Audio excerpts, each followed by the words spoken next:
liyatasallamaka drapun yen toh nyelametake Allah ka ing sira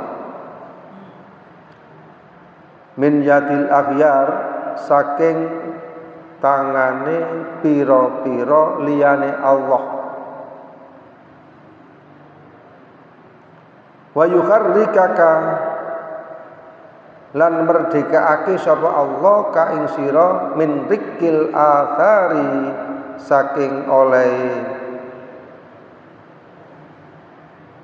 memperbudak pira-pira makhluk. Al aghyaru utawi aghyar wal atharu lan athar. Iya ya asar iku al a'radu pira-pira sejo ad-dunyawiyah tukang bangsa dunya wa syahwatun nufusi lan pira-pira syahwati pira-pira nafsu bahaya mongko utawi athar iku ghasibatun ghasab lakah marang sira li hubbika krana demen ira laha marang condongi sira waisuku nikah lan condong sira ilahi maring athar wa tamida lan tetanggenan ira alaiha ing atas asar fa araudah mongko nekake sapa Allah alaika ing atas sira al warida ing warid liyatasallamaka drapun nyelametake sapa Allah ka ing sira min yadin saking tangane wong min yadiman saking tangan sapa kang gosop sapa man ka ing sira wa yukharrika kalan merdekaake sapa Allah ka ing sira min milkiyati saking sifat memiliki istarqake kang dadekake kang merdekaake sapa man kang ing sira fala yakunu mongko ora ana iku li makhlukin kedue makhluk fika ing dalem sira apa nasibun bagian wala syirkakun lan ora ana apa sekuton watakunu lan ora sira iku saliman selamat lillahi maring Allah azza wa jalla.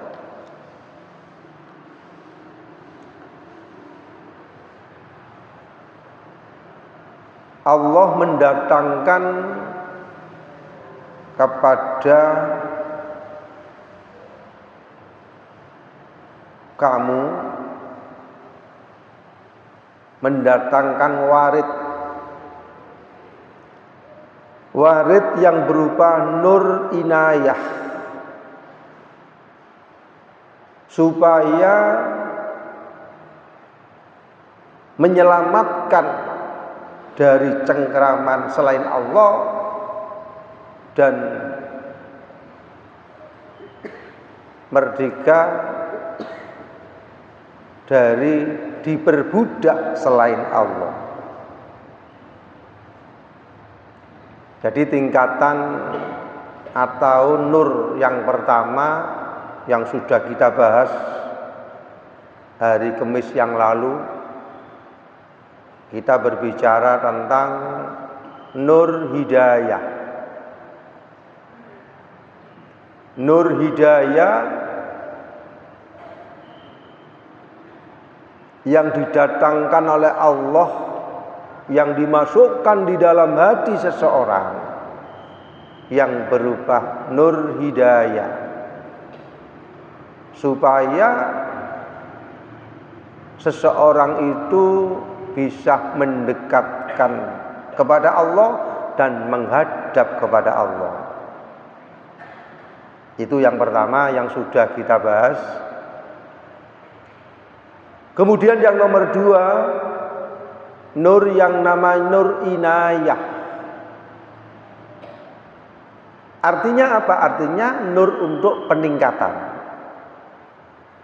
Yang dulunya itu adalah nur hidayah, seseorang mendapatkan nur hidayah sehingga semangat untuk melakukan ibadah. Semangat untuk melakukan ibadah dan bisa menjaga istiqomah. Istiqomah terus-menerus. Terus-menerus dalam rangka apa? Dalam rangka mendekatkan diri kepada Allah.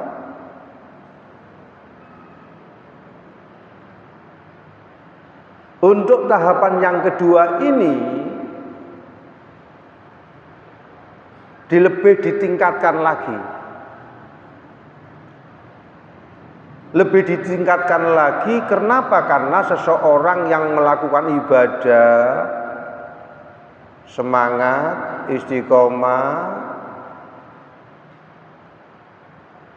kemudian ditingkatkan lagi untuk mendapatkan nur inayah, agar ibadahnya itu supaya didasari dengan ikhlas. Kalau ibadah yang tidak didasari dengan ikhlas, itu adalah tidak bisa nyampe kepada Allah. Seseorang bisa istiqomah, seseorang bisa terus-menerus mendekatkan diri kepada Allah, tapi dikhawatirkan kalau tujuan ibadahnya itu bukan karena Allah. Kalau ibadahnya itu adalah ada niatan-niatan yang bukan karena Allah, niatan selain Allah. Sehingga kalau sudah nur hidayah itu dilakukan terus-menerus, orang yang mendapatkan warid yang berupa nur hidayah ada semangat untuk mendekatkan diri kepada Allah dan mampu beristiqomah. Dan ini berjalan terus-menerus. Kalau sudah dilakukan mudawamah, istiqomah, Allah memberikan satu peningkatan lagi yang berupa dengan warid yang berupa nur inayah. Jadi nur inayah itu cahaya yang diberikan oleh Allah kepada seseorang itu agar ibadahnya murni karena Allah. Wa ma umiru illa liya'budullah mukhlishina laudin. Di samping murni karena Allah, nur inayah ini menyelamatkan manusia dari cengkeraman selain Allah. Dan merdeka dari diperbudak selain Allah. Artinya apa? Artinya kita melakukan satu ibadah itu tidak ada unsur selain Allah. Membebaskan diri kita dari cengkraman manusia, diperbudak dengan finansial, diperbudak dengan jabatan, diperbudak dengan anak, istri, dan lain sebagainya.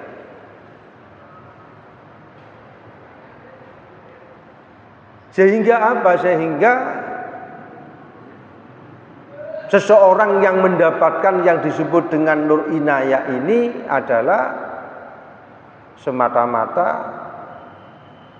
dia mampu melepaskan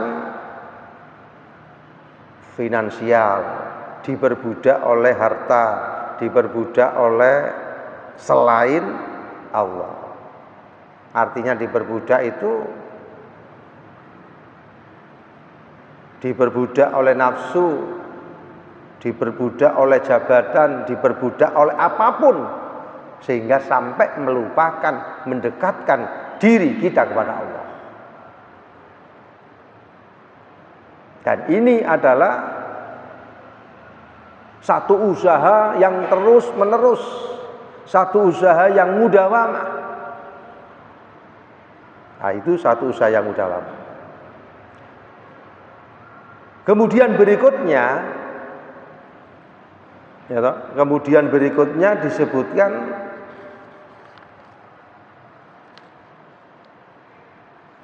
auradah alaikal waridah liyukhrija min sijni wujudika. Allah mendatangkan kepada mendatangkan warid yang berupa nur wisol. Jadi yang pertama tadi nur hidayah berupa pendekatan supaya orang itu mendekatkan diri kepada Allah dan istiqomah. Yang nomor dua nur inayah agar seseorang itu terlepas dari cengkraman selain Allah dan merdeka diperbudak selain Allah. Kemudian nur yang nomor tiga yang disebut dengan nur wisol. Artinya apa? Artinya warid atau cahaya wisol ini cahaya kemakrifatan.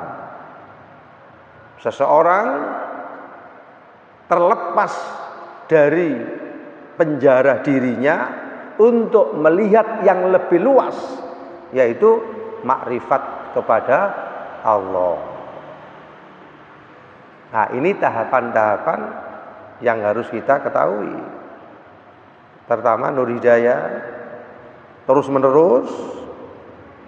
Setelah nur hidayah ini adalah warid yang berupa nur hidayah, kemudian langkah berikutnya yang berupa nur inayah, sehingga manusia itu gerak-geriknya ibadah zahir, ibadah batin, apapun dimanapun berada, tidak terikat, tidak dicengkram, tidak diperbudak selain Allah, hanya mengabdi kepada Allah.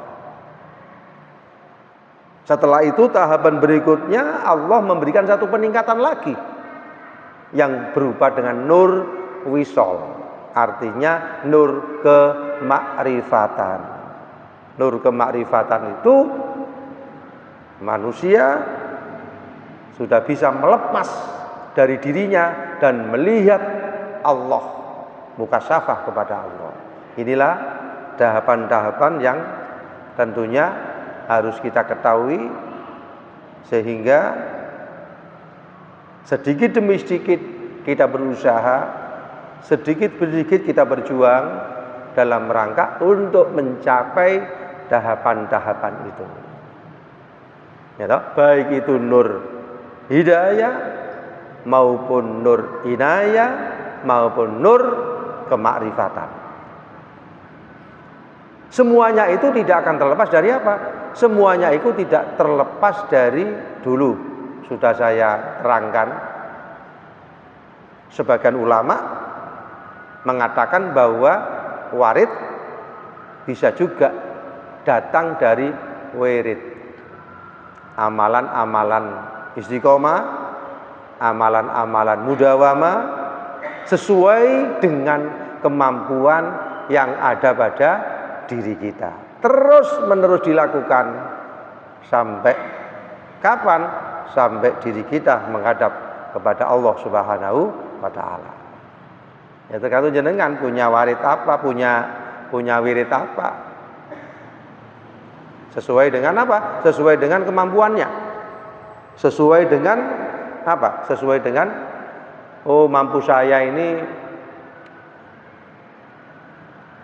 baca Al-Quran. Atau ada orang yang memberi wirid habis sholat, misalnya baca ini, harus ada yang memberi.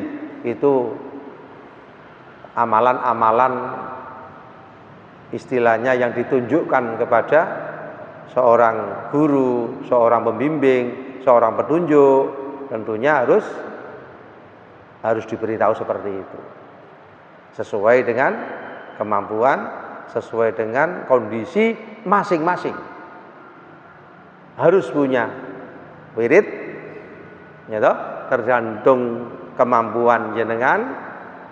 Ketika wirid itu sudah dilakukan, apabila pada satu saat misalnya tertinggal, maka harus dikadani.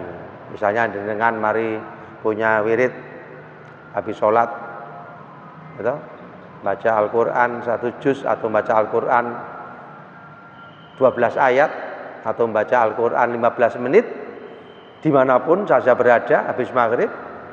Ketika habis maghrib sibuk, maka hari berikutnya itu harus dikadani.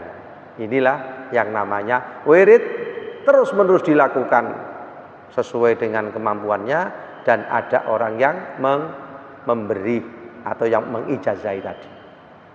Itulah keterangan tentang cahaya, keterangan tentang warid, baik nur hidayah, nur inayah, dan nur wisol. Demikianlah, mungkin ada yang ditanyakan, mungkin ada yang dimusyawarahkan. Monggo, silakan. Monggo. Bismillahirrahmanirrahim. Kita waktu isya kan ada sebelum isya itu 2 rakaat. Ya. Setelah itu wajib. Setelah itu yang kedua kita ke belakang, tapi nggak meneruskan sunnahnya. Tapi malam harinya diteruskan, boleh nggak? Boleh. Artinya karena istilahnya itu ada udzur, nanti pada waktu berikutnya malam harinya tadi diganti dikadani, ya, untuk menjaga mudawamanya tadi. Nggak apa-apa, memang harus seperti itu, dan itu termasuk wirid, dilakukan terus menerus. Gitu loh. Nggak apa-apa. Monggo. Masalah wirid itu kan banyak persepsi, banyak yang memberikan. Terus kita seakan-akan mencari ilmu sana, dikasih ini. Terus semua kita pakai. Sebetulnya kita diberi 100 kali. Terus berhubung banyak yang beri, kita tinggalkan emang. Jadi kita pakai cuma 10. Itu gimana? Jadi kita pilih. Artinya yang memberi itu ada sanad enggak? Sanad itu sambung sampai Rasulullah Muhammad Sallallahu Alaihi Wasallam. Kita pilih dari orang yang memberi ini sanadnya jelas atau tidak. Karena tidak sembarang orang yang memberi wirid itu, Pak, sampean baca ini Fatihah sekian. Kalau membaca buku belum ada yang mengijazahi, nggak boleh. Kurang afdol karena tidak ada sanadnya. Kita baca buku sendiri, kemudian kita lakukan sendiri, kita amalkan sendiri. Nah, ini dikhawatirkan apa yang dilakukan itu tidak sesuai. Harus ada yang memberi tadi, yang mengijazahi. Jenengan lihat yang punya sanad yang jelas itu siapa, itu yang harus dilakukan. Gitu? Misalnya jenengan dapat wirid, Pak, sampean baca Fatihah sekian. Orang yang memberi ini orang yang sudah punya sanad yang sambung. Gitu? Nah, itu berangkatnya saking ngoten niku. Tidak sembarang. Atau orang yang memberi menunjukkan, Pak, saya dulu dari ini, sehingga ketika sebelum baca itu ada tawasulnya. Ila hadratin Nabi Mustafa Muhammadin sallallahu alaihi wasallam. Siapa itu yang ditawasuli? Kemudian orang yang memberi tadi. Ya toh? Orang yang memberi tawasuli, dikacakan Fatihah, Al-Fatihah, terus membaca tadi amalan-amalan yang menjadikan yang terus-menerus dilakukan. Ada sanadnya dan ada runtutan kirim Fatihah tadi. Ngoten. Nggih, nate dikai Fatihah nate. Artinya sampean maca iki hanya itu aja apa harus istilahnya melewati ini tawasul ini. Nah, niku yang harus jenengan pakai.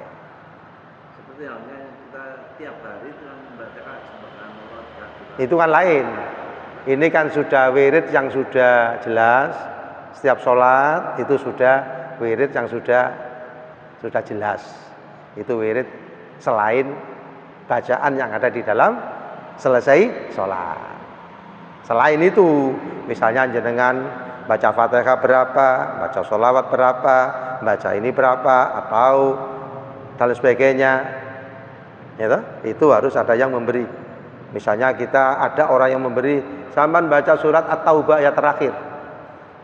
Apa bunyinya? Misalnya, laqad ja'akum rasulun min anfusikum azizun 'alaihi ma antum harisun 'alaikum bil mu'minina raufur rahim. Fa in tawallaw faqul hasbiyallahu la ilaha illa huwa 'alaihi tawakkaltu wa huwa rabbul arsyil 'azim.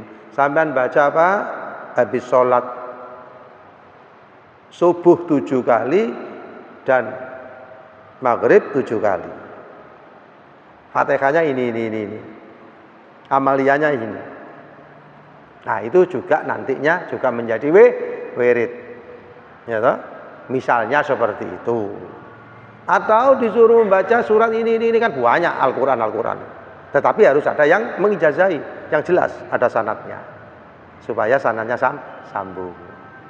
Tidak hanya sekedar mendengarkan, tidak hanya sekedar kerungu, tetapi digurukan dan dimentai. Ya toh? Nggih. Dari buku itu ada kita membaca, ada kitab. Itu digurukan. Setelah sampean baca digurukan. Maksudnya digurukan, ditanyakan kepada orang yang ngerti. Pak, saya ini gimana? Gak langsung jenengan lakukan, amalkan, ditanyakan dulu. Di buku kan ada buku doa. Lah ya dijelaskan, tapi kan dijelaskan di buku. Harus ngajikan kepada ustadz atau kiai. Gimana Pak, saya membaca ini, boleh ndak? Kalau boleh syaratnya ini. Jadi kalau beli buku di toko atau di Ampel dan sebagainya, dipelajari sendiri, dikhawatirkan atau ada kesalahan. Makanya harus digurukan. Ngerti? Ditanyakan dan digurukan. Saya baca ini, bukunya ini, terus pundi. Nah, ya. Ada dari Kiai Gusmi itu pernah mengatakan. Iya, tapi sampean ke sana ta? Ya, enggak dari sana kan yang mewakili gitu terus. Terus sama mewakili itu sudah dikaji ijazah, ada itunya, ada tawasulnya dan sebagainya. Sampai tuh enggak tawasulnya ada. Baca ini belum sambung. Harus ada ilah kharatin Nabi Mustafa sopo, kemudian terakhir Gusmi, kemudian orang yang memberi tadi. Gitu. Jadi tidak sembarang wirid ya toh, yang kita lakukan itu harus digurukan. Digurukan itu ditanyakan kepada orang yang punya ijazah tadi. Misalnya habis sholat membaca Fatihah 41 kali. Ada. Dari mana itu sumbernya? Apa yang harus dilakukan? Dan lain sebagainya. Atau membaca ayat kursi 25 kali. Misalnya habis sholat zuhur. Itu ada keterangan dan sebagainya. Nah, supaya apa? Supaya tidak terjadi satu kesalahan. Supaya tidak terjadi satu kebingungan dan kesalahan. Kalau salah, ya toh, nah itu tidak benar.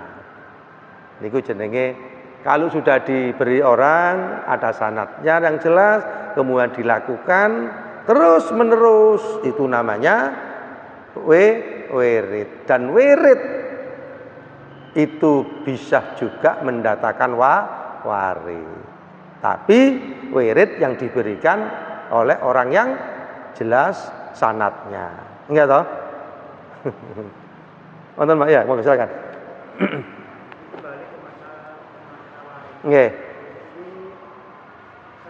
misalnya mungkin akan bisa Ya. saya di sini, tapi kata anak saya ada di sana, di warung gitu ya. Nah, Tapi saya nggak merasa kalau di sana. Tapi anak saya melihat saya di sana, itu tergolong waris atau enggak? lain. Bukan. Artinya sesuatu yang terbukanya, ya toh, sir atau rahasia-rahasia yang seperti itu bukan namanya warid. Warid itu langsung masuk di dalam hati, ada petunjuk yang baik sehingga dia bisa berubah. Bisa berubah. Misalnya jenengan langsung kok nangis, merasa dosanya banyak, langsung isok nangis, mengeluarkan air mata dan muncul satu kesadaran. Ya toh, itu bisa juga dinamakan warid. Kalau itu tadi lain lagi. Ya toh, itu pelajaran lain lagi. Terbukanya artinya sesuatu yang gaib. Artinya mungkin kelihatan jin, alam kubur dan sebagainya. Itu perjalanan untuk menuju makrifat, tapi ada terbuka sedikit-sedikit. Itu masalah istilahnya termasuk satu ujian. Ujian yang diberikan kepada orang itu, kita menuju ke sana, tapi banyak ujian-ujian. Terbukanya sedikit masalah yang gaib, itu bukan merupakan tujuan, tapi nggak apa-apa, itu istilahnya nggak apa-apa, itu hanya bukan, itu artinya informasi, ya informasi yang istilahnya itu selain daripada itu.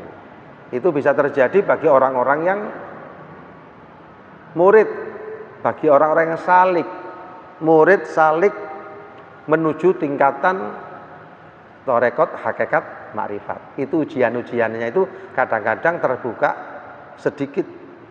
Ya toh? Masalah-masalah alam-alam yang seperti itu adalah ujian terhadap orang yang menuju kepada Allah. Perjalanan menuju kepada Allah. Gangguannya, terbukanya dan sebagainya. Oke. Monggo.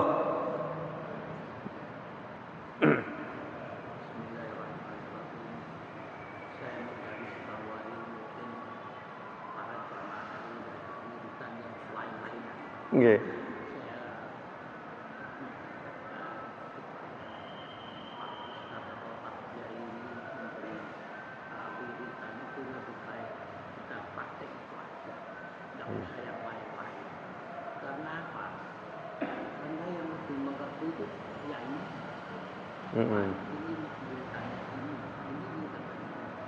Saya mendengarkan dari Kiai Khalil dulu ya. Ya. Dulu ada tiga orang itu bermacam-macam masalahnya. Satu mempunyai lahan untuk padi itu Pak, menanam padi. Yang satunya usaha. Terus yang satunya itu orang biasa. Pada suatu hari dia tanaman padi ini sampai kepakan kotak ini sebenarnya. Dikasih kita astagfirullah ya ini. Ya tiga ini cuma ya dikasih kita saudara. Terus setelah pulang kebetulan ini sama orang-orang ini. Tapi yang saya tahu mungkin dia banyak berdosa. Jadi dikasih bintang itu kalau saya lihat, saya mengenal dengan diri saya mungkin tidak tepat atau bagaimana, tidak ngerti lah. Kasih istighfar. Ya itu kok itu ya. Terus kembali lagi ke Yai Khalil. Yai Khalil ngomong, kamu tak kasih bintang ini, coba aja dicoba. Nanti dilihat aja sampai 3 bulan, 2 bulan. Akhirnya alhamdulillah orang berhenti ada. Terus usaha ini berjalan lancar. Yang orangnya yang biasa ini banyak kencang untuk mencari nafkah. Saya merasa ya mungkin ya dari luar biasa ya. Iya. Kan pada Allah. Iya. Ya kalau saya menggaji bawah ini jamaah-jamaah kan sama Iya. itu maksud saya. Oke. Ya mudah-mudahan para jamaah ini dikasih wiridan Jadi istilahnya ya continue. Continue ya. Iya. Jangan sampai kita melepaskan itu. Itu Ya. kalau ya menurut hati Ya, saya ya. masing-masing. Oke. Cuma saya garis bawahi ya itu. Jadi berangkat dari pertanyaan-pertanyaan tadi, minimal, ya toh, kita membaca sholawat minimal berapa? 1024 jam. Kalau dibagi 200 minimal itu. Karena sholawat ini istilahnya itu apa? Ketika pada satu saat nanti kita belum menemukan guru torekot yang cocok atau yang sesuai, ya toh, maka bisa membaca sholawat. Sholawat ini bisa usul dan mendekatkan diri kita kepada Allah. Minimal sholawat sallallahu ala Muhammad atau Allahumma sholli ala Sayyidina Muhammad wa ala ali Sayyidina Muhammad atau sholawat Ibrahimiyah. Sing gampang-gampang sholawat Khidir sallallahu ala Muhammad sallallahu ala Muhammad sallallahu ala Muhammad sallallahu ala Muhammad 1000 kali paling 10 menit tiap sholat, berarti zuhur, asar, maghrib, isya, subuh berarti 5000. Kalau kita rangkep gimana? Ya bagus, tambah bagus. Tambah bagus. Ya, tambah. Nah iya. Biasanya berapa jam? Ya dengan 1000 itu sholawat. Kita mulai subuh sampai situ kurang lebih ya hampir 35 menit. Itu yang 1000 itu. Yang lain-lain atau yang 1000 itu? Ya itu aja. Allahumma sholli ala Sayyidina Muhammad. Oh, itu 30 menit. Ya 30. Ya. 30 menit. Allahumma sholli ala Sayyidina Muhammad, Allahumma sholli ala Sayyidina Muhammad 30 menit 1000. Ya. Cuma saya kali tidak aktif mungkin kita memberi nasihat kepada orang Hmm. tinggal Iya. maupun minal muslimin. Iya. Tapi yang pertama kita bisikan kepada Hmm. Hmm. para pengikutnya Hmm. sampai dengan keluarga saya. Bagus. Jadi minimal ya, yang ikut di sini kajian ini baca sholawat 1000. Kalau waktunya nggak ada setiap zuhur, asar, maghrib, isya, subuh 200. Dan itu harus ditingkatkan. Maksudnya ditingkatkan itu mungkin 1 bulan ini 1000. 1 bulan berikutnya bisa meningkat 2000. 1 bulan berikutnya bisa meningkat. Itu minimal ada wirid terus-menerus dilakukan sehingga akan mendapatkan nur cahaya, akan memberikan satu jalan penerang untuk diri kita. Sholawat itu minimal. Dan nanti bisa juga saya carikan di kitab-kitab saya, kan ada wirid-wirid banyak yang sudah sanadnya jelas. Wiridan apa saja yang sesuai dan cocok gitu ya. Makaten mugi-mugi dados ilmu ingkang bermanfaat. Amin. Allahumma amin. Allahumma sholli wa sallim wa barik ala sayyidina Muhammad walhamdulillahil alamin. Allahumma rzuqna ilman nafi'ah. Allahumma rzuqna ilman nafi'ah rahmatan lil alamin. Rahmatan lil alamin. Rabbana atina fid dunya hasanah wa fil akhirati hasanah walhamdulillahil alamin. Assalamualaikum warahmatullahi wabarakatuh. Alhamdulillah.